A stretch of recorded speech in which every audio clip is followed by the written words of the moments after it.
Let's assume that I'm entertaining guests in my house. I then step out of the house into my garden and I see this big, massive snake that's crawling around. But I quietly go inside and carry on like nothing's happened. A few hours later, my guests ask if they can step outside and get some fresh air. I open the doors for them and even put out some garden chairs outside where they can sit. But then I carefully withdraw back inside, knowing that there's danger lurking in my garden. Before long, I hear screams and cries of someone that's been bitten by a snake. I already know what's happened. I come out and then I say, oh dear, oh no. I actually saw that snake earlier when I came outside. And everyone looks at me shocked. And they say, but why didn't you say anything? Why did you let us come outside and be exposed to such danger? And then I turn around and say, well, none of you asked me if there was a snake out there, nor did you bother to find out if there's any danger lurking in my garden. Besides, I didn't think any of you deserved to know anyway. You saw me going outside, so why didn't you ask? This is exactly how our ego operates. When we have been blessed with knowledge and then we hold on to it and say that, oh, there are many people out there that are not ready for this. They're not ready for this knowledge that we have. So we better be quiet and let the snake bite them.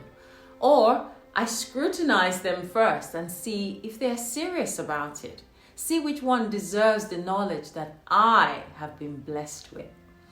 Our ego is the problem. How did we get our own knowledge in the first place, if not by His grace? And yet we think we know how the universe works. Sadly, many people know and don't share. And many people don't know and don't ask. So whose fault is it then? I don't know if you've heard, but we're in the age of Aquarius, in the age of enlightenment. The age where knowledge and information is coming to us hard and fast.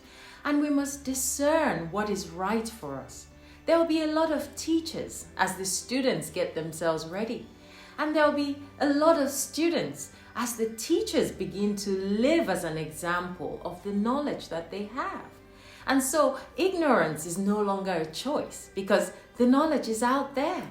And many are being urged to voice it. We are obliged to lower our ego and share what we know that would be of benefit to our fellow human beings, doing it in our own small and unique ways. To see the suffering and the ignorance of your fellow human beings when you have the knowledge and the means to help them and you don't. Wow, it's only a matter of time. It won't be long before you yourself have to taste some of that suffering and some of that ignorance yourself. As individual as we are also a collective species in the world.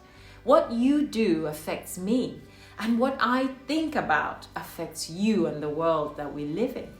When we have knowledge about any subject matter, whether it be spiritual, material, financial, whatever it is, and we profess that, well, some people are not ready, they're not enlightened, they're not awakened, and so for this reason, we mustn't talk to them about it. We must let them seek for it. We must let them come knocking on our doors, maybe even grovel and beg. Then we will know that they truly deserve it. That is simply our ego at play. That is us assuming that we know more than we really do. I liken it to being a full tank of a luxury car. And you're just sitting there, parked in one spot. No movement, no cruising, no exploring, no going into town. No one is enjoying the luxury gifts that you are. Your knowledge should not die with you. You must be able to share what you know with the world. And that includes your gifts and your talents. Otherwise, which day will you need a top up if you're just sitting there like a full tank? If you can sing, well, don't wait for a record label before the world can hear your voice. Sing in your bathroom. Sing so well that your neighbors enjoy your singing from next door. In your own little way, you have added joy and value to the universe with your song. If you can act, Don't wait for Hollywood. Gather all your friends together and perform for them. Let them enjoy your gift. If you have oratory skills, please talk. Tell the world what you know, the best way you know how. Let them say, this one can talk. Oh. And even if they call you weird and abnormal and different, but at least you're being true to your gift. You're living on your own terms. You're living your truth and being happy doing so. Even during the time of our Lord Jesus Christ, he traveled from place to place to bring his message of truth to the people. He didn't pick and choose who needed to hear his message, as long as they were open to it.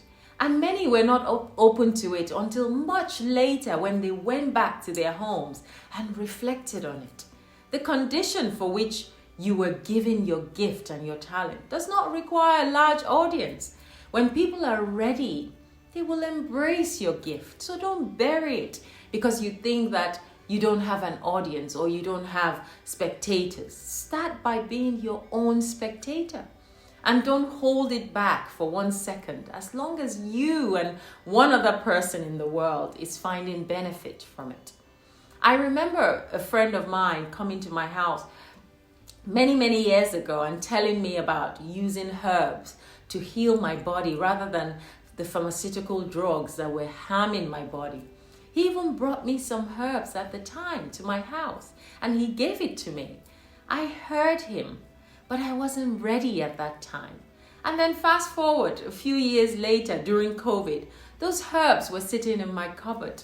And one day I woke up to the idea that that was what my body needed, those herbs. And today I'm a naturopath, and I only ever use herbs for healing my body. And it's partly because of that friend that walked through my door that day and reminded me who I was. But imagine if he took one look at me and said, Sylvia is not ready for herbs. She won't get it. She won't get it.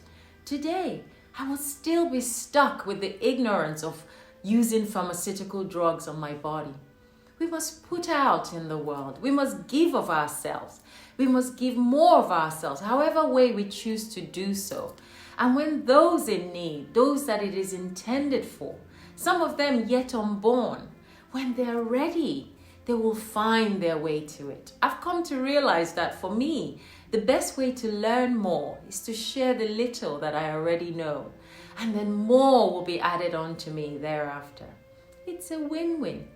We must open the doors of our hearts and our souls to others by way of sharing what we have come to know that's working for us. Let them decide if they'll find benefit from it. Sharing is caring. I'm sure you've heard this a million times. And there's never been a better time to share ourselves with the world, especially the so-called enlightened, the so-called awakened, the so-called knowing ones. Otherwise, what do we know? My prayer always is that we're able to share our gifts and talents with the world. And may we continue to be replenished with more and more to be able to expand and evolve into higher consciousness. There's no need to be a Ferrari that's just sitting there with a full tank and going nowhere. That would be useless in creation. Until next time, take good care of yourself and bye for now.